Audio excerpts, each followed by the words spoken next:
Hi, I'm Greg Salina, owner of Salina's Income Tax. Millions of Americans each year pay more than they have to in taxes, primarily because they overlooked deductions they were entitled to. In this video, I'm going to provide you with the 10 most overlooked deductions. Number 1, sales tax.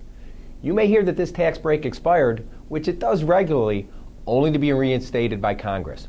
For 2013 returns, however, you can. This is even more valuable if you live in a state that doesn't even have state income tax. What this means is you have the choice between deducting the state income taxes or state taxes that you've paid. You choose whichever gives you the largest deduction. And if you live in a state that doesn't have state income tax, then obviously all of this is deductible. Number 2, reinvested dividends. This isn't a tax deduction, but it is an important subtraction that can save you a ton of money. Former IRS Commissioner Fred Goldberg told Kiplingers that missing this tax break is what costs millions of taxpayers a lot in overpaid taxes. If, like most investors, you have mutual funds and you have your dividends automatically reinvested to buy extra shares. Remember that each reinvestment increases your tax basis in the fund. That, in turn, reduces the taxable capital gain or increases the tax savings lost. When you redeem shares, forgetting to include reinvested dividends in your basis results in double taxation of the dividends, once when they were paid out and immediately reinvested, and later when they're included in the proceeds of the sale. Don't make that costly mistake. 3 is charitable contributions. Number 4 is student loan interest paid by mom and dad. Generally, you can deduct mortgage or student loan interest if you are legally required to repay the debt. But if parents pay back a child's student loans, the IRS treats the money as if it were given to the child, who then paid the debt.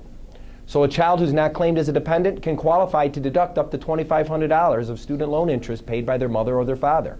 Number 5 is job hunting costs, which include transportation expenses incurred as part of the job search, including 56.5 cents a mile for driving your own car, plus parking and tolls.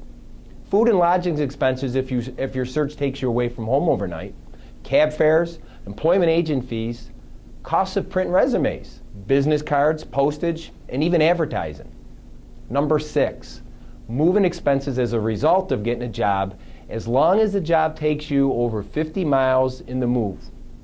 Number 7, for military reservists, writing off expenses associated with drills or meetings. That's deductible. Number 8, and this is for the self-employed people, deductions of Medicare premiums. Number 9 is the child care credit. A credit is so much better than a deduction. It reduces your tax dollar for dollar. So missing even one is even more painful than missing a deduction. That simply reduces the amount of income that's subject to tax. Say, for example, you're in the 25% bracket. Each dollar of deduction is worth a quarter. Each dollar of credit, however, is worth $1.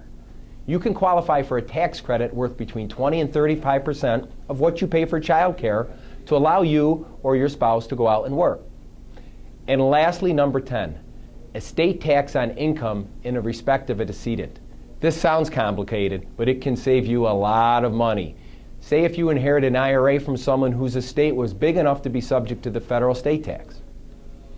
I hope you found this video to be helpful. My goal is to proactively reach out to you and bring the information to you that ultimately saves you money. Subscribe to my YouTube channel and I'll update you once a month with information you should know.